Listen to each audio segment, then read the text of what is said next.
Hello everybody and welcome to Sin City Living. My name is Jason. I'll be bringing you today's episode. As always, please hit the like and subscribe buttons. We have a ton of content coming out every single week. Our usual shout out of appreciation to our patrons. We definitely appreciate all those tips and support. It's just going to go towards making the channel better, hopefully adding more games over time. If you're curious about it, go ahead and check the description down below this video, and I hope all of you patrons appreciate the exclusive videos we put out for you guys every single week. Please email us on that site if you have anything particular you'd like us to shoot on that subject.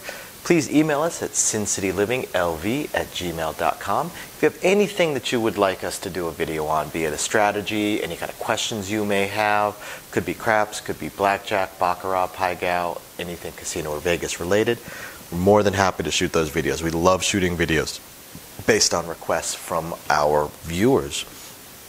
We're also really hoping to be able to add some more games to the channel, just when funds permit.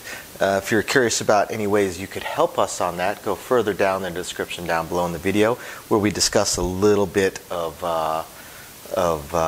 what we would like to add and what kind of support we would need to make it happen sooner. That being said, I'm going to go ahead and jump into today's video.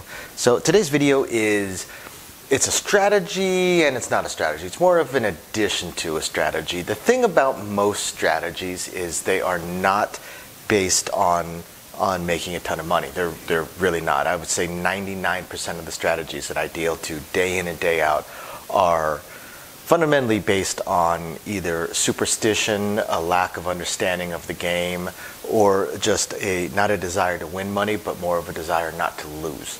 That's why so many strategies are grinding strategies, because there's quite a few players that either want to come to the table, play for a little while, have some fun, and then leave without having lost a whole lot of money, or they want to be able to try and play for a long time with a small amount of money. And then we've also got those other players that come up and play for 10 to 15 hours a day. I'm not exaggerating. I have many players that will play for a significant portion of the day on a small to medium buy-in. So very few strategies are actually based on trying to catch that super hot roll and winning a ton of money. Now, all of them, with the rare exception of the really bad ones, are going to win a decent amount of money on the super hot rolls, but most strategies are not geared towards trying to win huge amounts of money. They're mostly geared towards, again, grinding it out or just having fun. So this particular strategy is more about having fun. It's more of just an interesting strategy, just an addition to a strategy. What can you do? And what can you do with what, you may ask? What can you do with your ones? There's a lot of players that will not hold on to their ones, or as we call them, their aces, or depending on where you're at, the colors, the whites, the browns, the blues. Depends on the casino you're at as far as what color the $1 chips are. Now, players that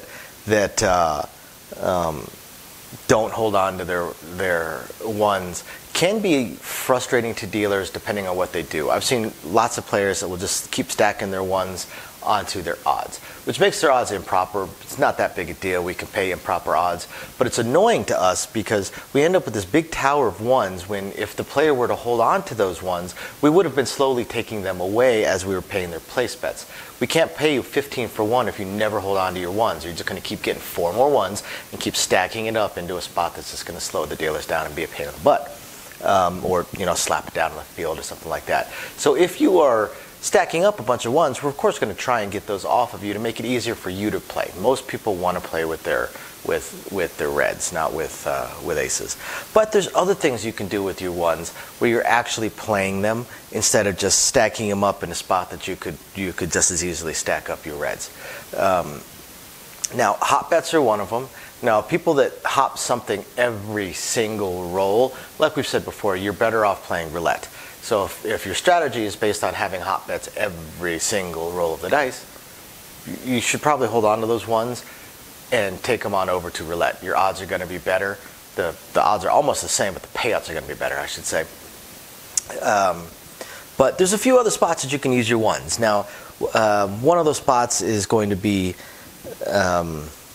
where dealers, of course, would prefer to use them. But another one is just going to be one of those fun spots. And I actually love seeing this when it hits. It's great. So it's just something to add to your strategy, to have a little bit more fun with and give you a little something else to root for. So let's say you do a 64 across included.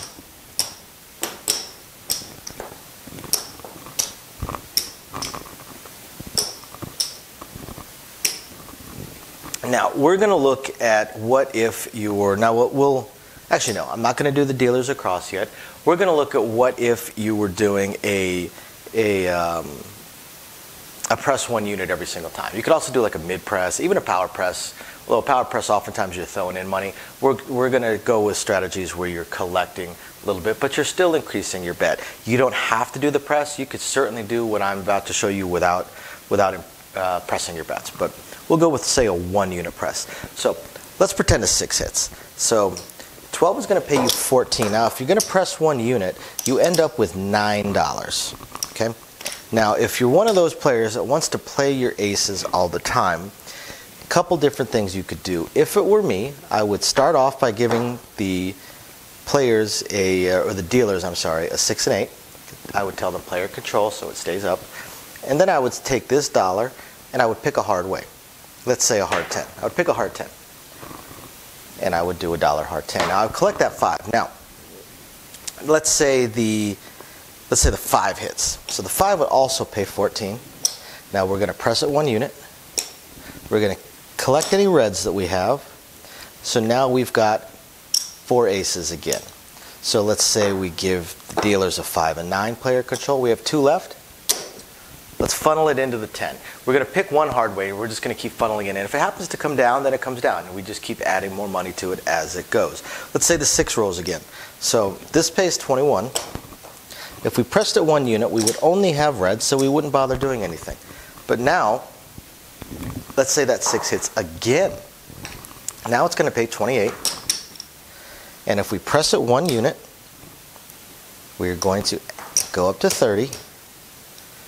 Collect our reds, and it leaves us with $2. Now what would I do? Well, if I want to keep funneling into the 10, I'm only going to put a portion onto there to a dealer 10, and now I'm going to press my hard 10, which, by the way, I forgot, but that would have hit twice. So the first time it hit, since it's player control, we're of course going to try and press the dealers to where they are proper bets. Second time it hits, it's going to pay $4. Now this time I'm going to tell them go ahead and put $1 on the 6, and let's put $1 on the 8.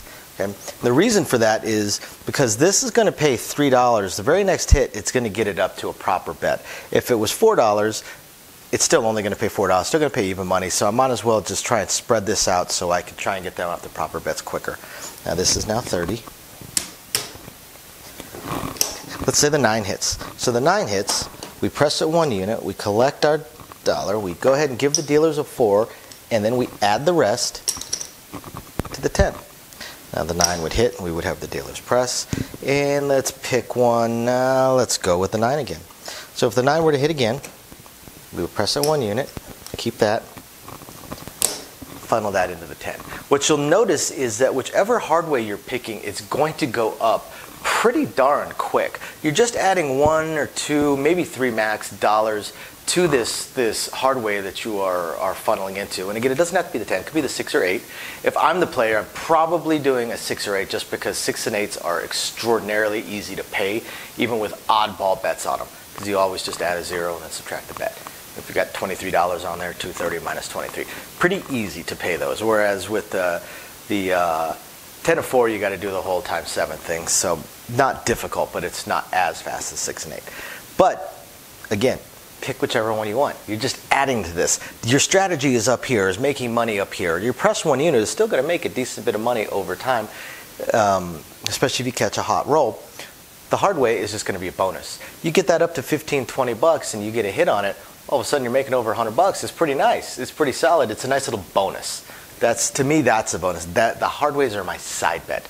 So my side bet, I want to keep adding a little bit to it every single time. What if a 4 rolls? Well, that's going to pay 18 at most places. Okay. Now we're going to press it 1 unit, and I would give another $1 to the dealers. So let's say I would press their 8. Now I would stack the rest up onto their 10, and I would keep mine. Okay. Plus they would get paid on their 4, which we would press up. and let's say the 6 rolls again.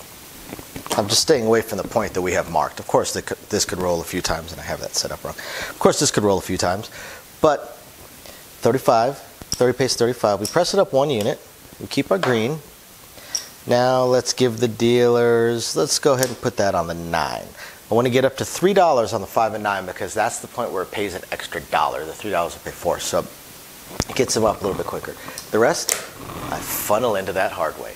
I just keep funneling into, I pick a hard way. I like the hard ways better than the hoppers and stuff like that because those hop bets are single roll bets, horn bets, 3-way crabs, hop the easy 6s, easy 8s, whatever it is you want to hop, they're single roll bets. I like the idea of funneling into one of the hard way bets because those stay up unless the easy way rolls. Obviously, easy ways have more likelihood of rolling, so it does tend to come down. Man, when those hit, those are fun. I have seen, because even the dealers are going to get behind this, like, hey, this is kind of fun, especially if you start making this a 2-way. Every time you're throwing in $2, let me find an example of that. Let's say the 4 hits. Actually, no, let's say the 10 hits, okay? So the 10 hits. So we're going to get paid $18. Now, we're going to press at 5. The dealers are going to press. We have 3 left to spend. We're going to take $1 of it, put it, say, on that 5 right there for the dealers, and then the other $2. Now we're funneling into our 10, but we say press it 2-way. So now we keep adding money to it. And the dealers are having fun with these. I have seen these get stacked up, start looking like this, because even the dealers are getting behind this. They're having fun with it. Let's keep stacking up. Let's see how high we can make this tower get before it hits. And just keep having fun with it. When they hit, they are a blast. At that point, even the rest of the table doesn't care that this is a little bit slower to pay because we have to break this down, show it to the cameras, and then calculate it out because we don't even know how much is stacked up on towers like this. But it's fun. It's fun. The dealers have fun with this. The rest of the table is like, hey, that's really cool. Hey, that's fun. That's awesome. You know, it's just, like I said, it's a side bet to me. It's a fun thing, a little bit to add to your game. This isn't a core strategy. It's just pieces to add to your game. So I hope you guys find this interesting. Just food for thought, just ways to increase the fun of the game. Thank you very much for watching. Please hit the like and subscribe buttons, and we will catch you next time.